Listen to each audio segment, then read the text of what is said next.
Hi everyone, I will homeschool mom here. My daughter and I are super excited because it's Penguin Week this week. We're going to be doing a super fun, super awesome penguin unit study and revolving all of our other subjects like our art, our math, our writing, and our reading all around penguins this week.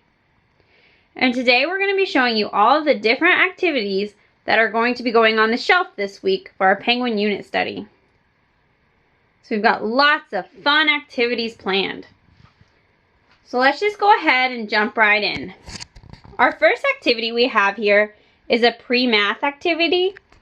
It's working on counting and number recognition. You would have your child pick out a card and they would have to recognize the number on the card. They would then have to place the corresponding amount of fish in the slots in the card. And as they do that, they're working on one-to-one correspondence as well as counting. You'd have them count 1, 2, 3, and 4. And then you could have your child put the fish back in the bowl and then pick another card. And this goes up to the number 10. And you can find this printable over at Teachers Pay Teachers, and I'll be sure to link that below for you so you can find that.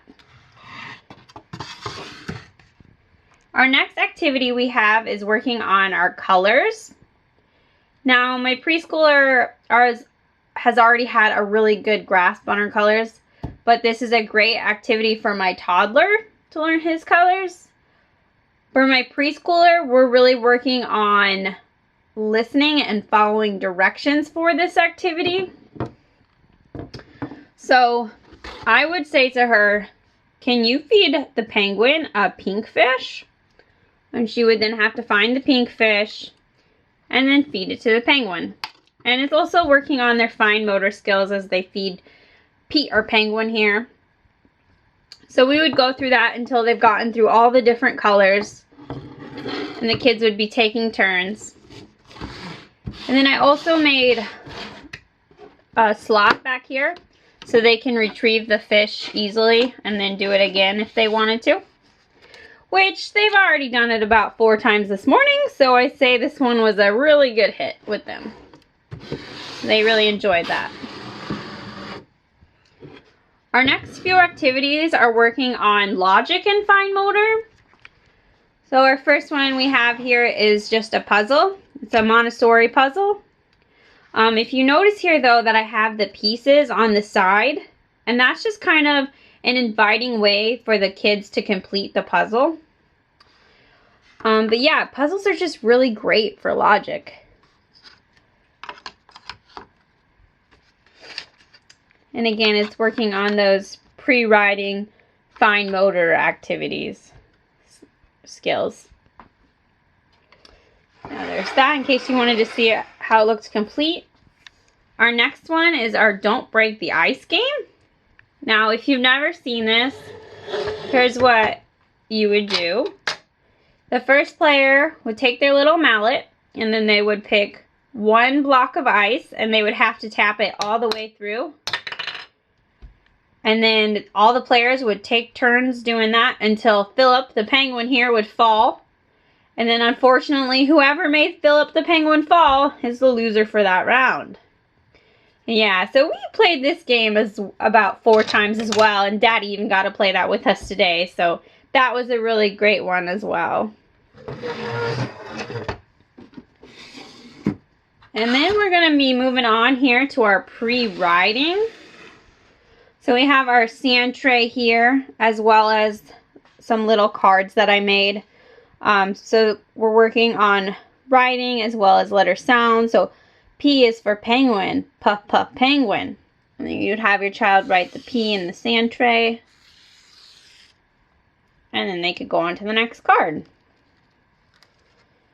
So I have P for penguin, E is for egg, and F is for feathers. So just some different characteristics about penguins.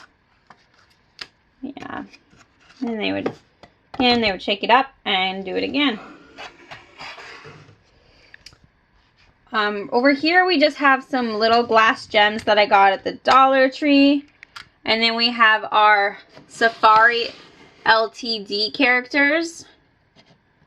Well, this one over here is actually a Schleck, but both of these companies, they really make really detailed figurines. So we really like to use them. But for this, I'll actually be making a sensory bin later on in the week for the kids to do.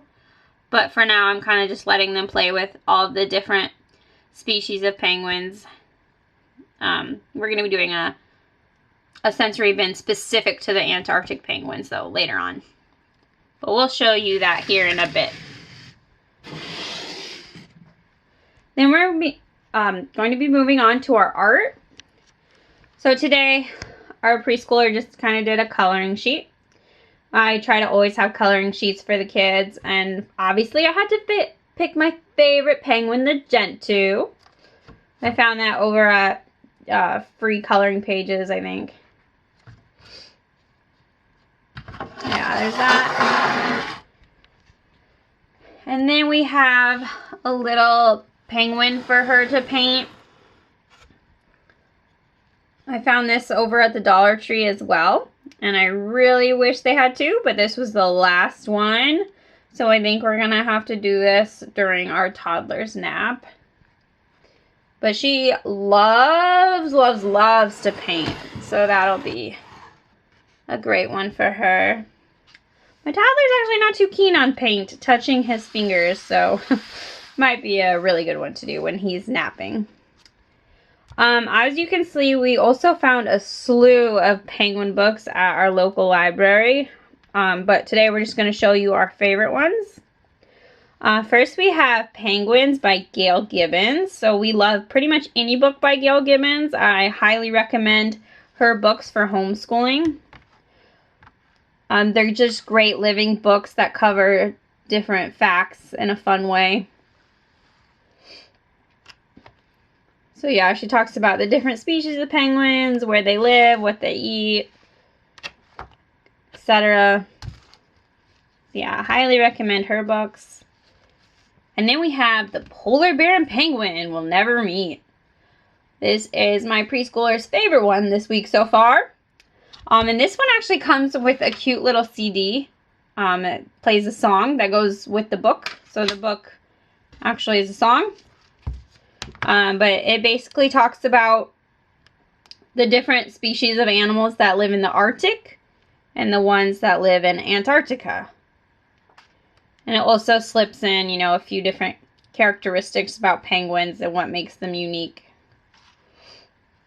Yeah.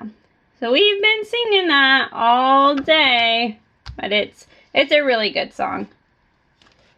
And then we have a Kids National Geographic. And I just like these books as well because they have really good facts and the pictures are amazing.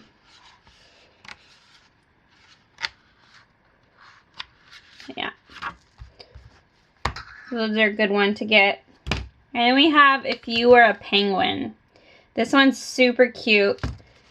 It's pretty short, but it's super catchy. And I actually like how the pages are so short because my toddler can actually sit all the way through it.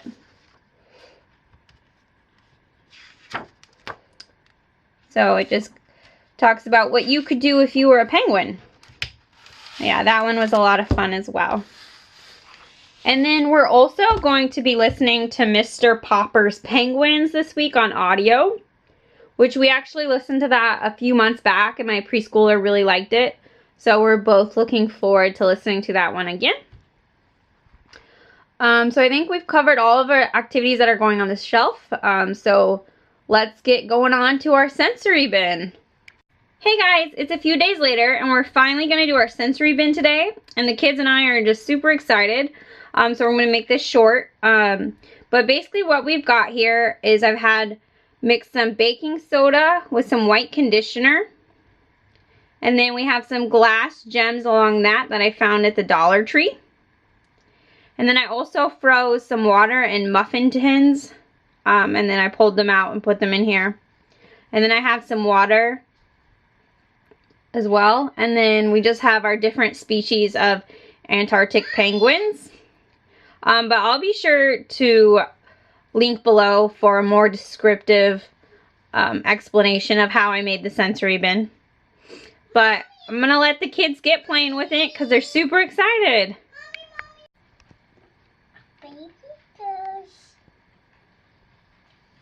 Right here. And the penguin swim through the ice. Let's go to the ice. Swim.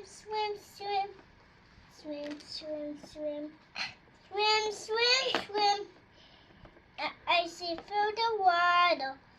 Ice. Bitter, ice. Alright, we're having so much fun with our sensory bin. Alright. If you guys enjoyed this video, be sure to like below and subscribe and push the bell to be notified when we have new videos up. Bye everyone.